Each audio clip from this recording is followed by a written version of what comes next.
Let me pose a hypothetical question to you. Do you like eating chicken off the floor? How about having so many things on the screen that your brain can't make sense of any of it without 40 millivanilligrams of this Adderall? How about turning a decrepit old man and some birds into a magical howitzer cannon?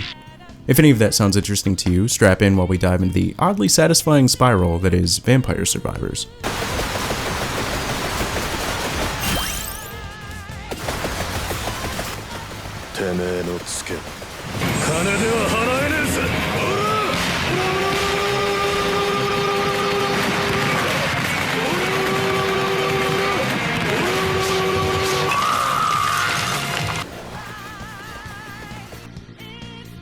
Vampire Survivors is a weird game. It's one part roguelike and one part bullet hell, where both you and the enemies are the hell.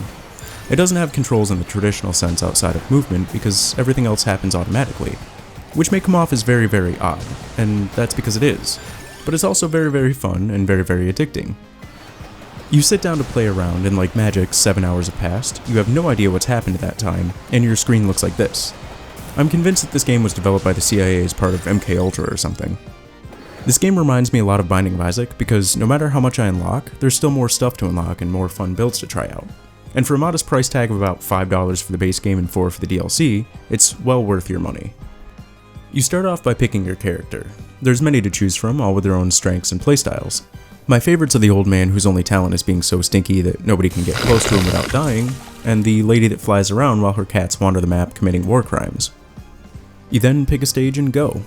Your goal is to kill enemies who will drop little experience crystals which allow you to level up. When you level up to a certain threshold, you unlock the next stage. There's also additional requirements needed to unlock secret levels. It's weird because the gameplay of this game is simultaneously a stressful clusterfuck and also completely brain dead. Each stage has unique enemies as well as things that you can destroy for money, temporary buffs, and chicken, which are the health pickups in the game. The enemies are endless and only get more abundant and more difficult with time. More on that later. Each level varies in terms of aesthetics, enemies, and objectives. These include the Mad Forest, a big open grassy area that's a perfect introductory level for this type of game, Inlaid Library, which is a JoJo reference,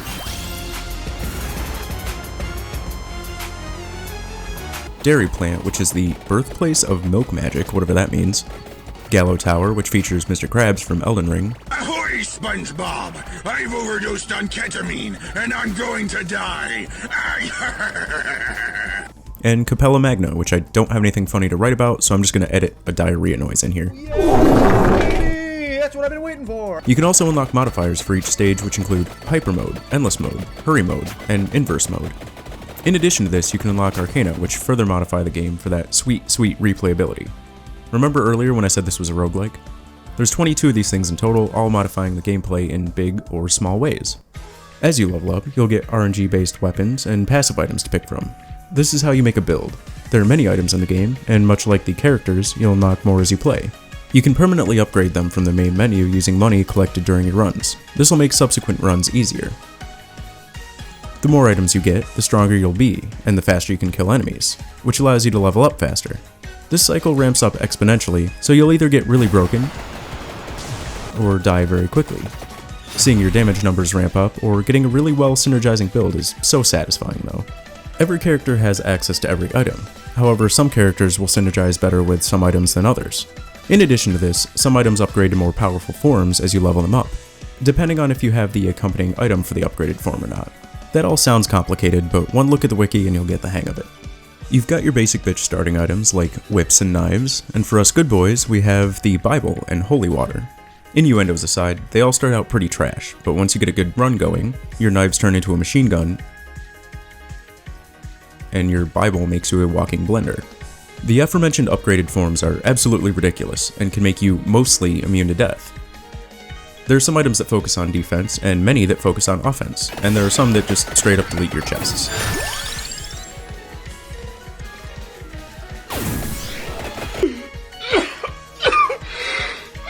During your runs, you'll see a timer in the top of the screen. The longer the run goes on, the harder it gets. This creates a nuclear arms race between the player and the game, both outscaling each other to the point of absurdity. Like, can you tell me what the fuck is going on here? No, you can't. That was a rhetorical question.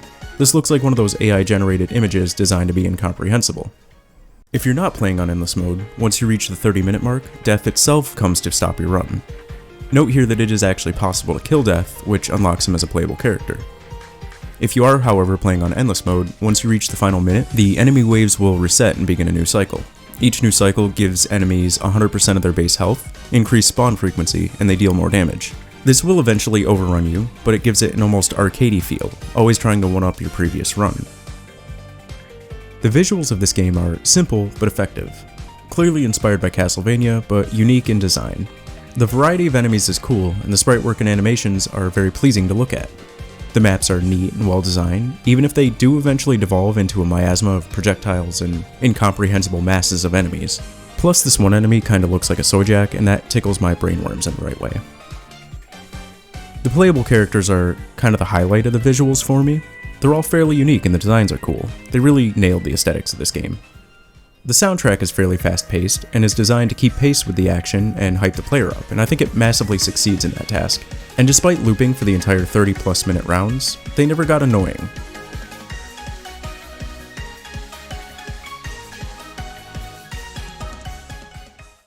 Much like the visuals, they seem to be inspired by Castlevania, with a bit of Bayonetta splashed in. The composer really went nuts for a $5 game, and they definitely deserve more recognition. The sound effects for picking up experience and leveling up are both a quick shot of dopamine as well as something that you'll hear long after you stop playing. And the sound for opening treasure chest is the auditory equivalent of a gambling addiction.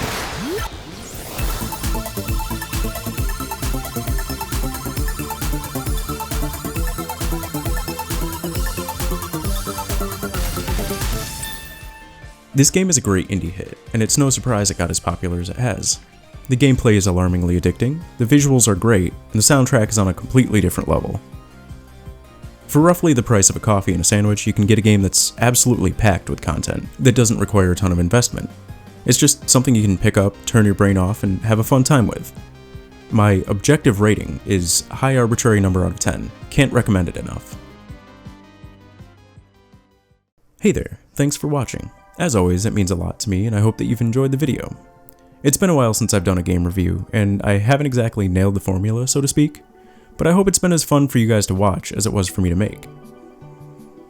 I felt like I should do something different from the last few videos on this one, so let me know if you guys want to see more of these. As previously mentioned, I do enjoy doing a variety of content to kinda spice up the channel every once in a while.